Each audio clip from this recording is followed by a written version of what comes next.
Something went wrong inside Iran, not at a negotiating table, not in a press conference, inside Iranian territory, and Washington has said almost nothing about it. The silence from the White House tells you everything. Welcome to Prime Update, where you get clear, reliable, and up-to-date coverage of global events. To understand what happened, you need to understand the stakes that were already on the table. For months, the United States and Iran had been locked in a slow-burning standoff, part diplomatic, part military, entirely strategic. Washington wanted Iran's nuclear program contained.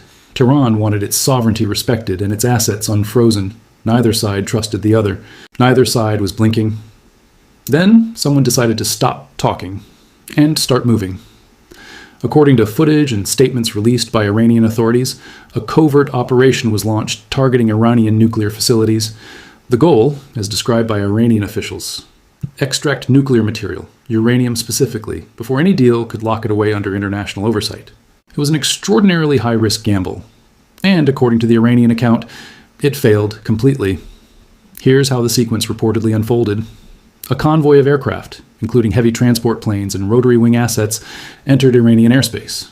The operation was designed to move fast, extract quietly, and be gone before anyone could respond. But Iran claims it had prior intelligence. The incoming aircraft attempted to blind Iranian radar systems through electronic jamming. Standard doctrine. Effective when it works. Iran's response? They reportedly reversed the jamming signature without signaling that they had done so. The aircraft entered believing they had radar suppression. They didn't.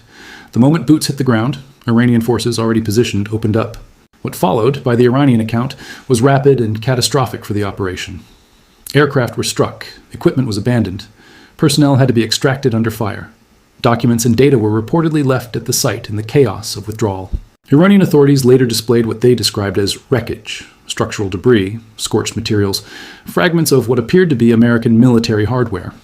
For the U.S. side, no official confirmation, no casualty figures, no statement acknowledging an operation of any kind. In geopolitics, silence at this scale is rarely accidental. It is almost always strategic. Let's think about what this actually reveals about the power dynamics at play. The United States entered this scenario holding significant military leverage, but leverage is only useful if the other side believes you'll use it decisively. What this operation exposed, if the Iranian account is accurate, is a fundamental intelligence failure compounded by a tactical one. You don't launch a covert extraction into a prepared defensive environment and walk away with anything except losses. From Tehran's perspective, this moment was designed to be documented. The footage was released deliberately. The message wasn't just to Washington. It was to every government watching. We knew, we waited, and we were ready. That is influence projection. That is Iran telling the world it can absorb American pressure and respond on its own terms. Now here's where it gets even more consequential.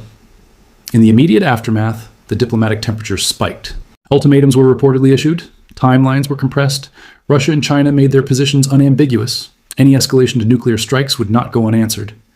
The clock was ticking, and Washington blinked. Through back-channel communications, the U.S. signaled willingness to engage on Iran's terms, not its own. Iran had presented a framework of conditions: sanction relief, control over strategic waterways, a halt to regime change ambitions, and the return of frozen assets. These were not small asks. These were structural demands.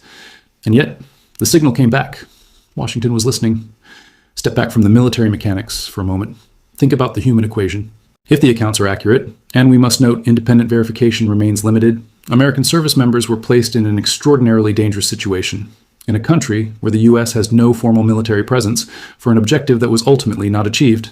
Families back home in the United States and the UK don't get press conferences when operations like this go wrong in the dark. They get silence, and sometimes, much later, they get a carefully worded statement that explains very little. Economically, the ripple effects were immediate. The Strait of Hormuz, one of the world's most critical oil transit corridors, was at the center of the standoff. Roughly 20% of all global oil shipments pass through that narrow channel. Any disruption there doesn't just affect the Middle East. It hits fuel prices in Ohio, energy bills in Manchester, and supply chains across North America. Gulf states, acutely aware of their geographic exposure, pressed Washington to de-escalate.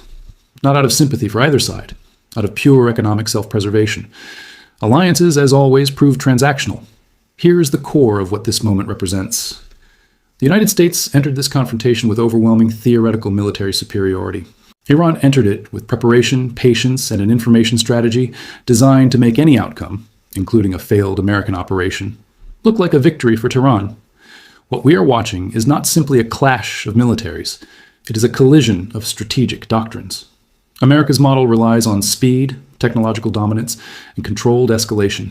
Iran's model relies on information denial, terrain advantage, and the willingness to absorb pressure longer than the other side expects.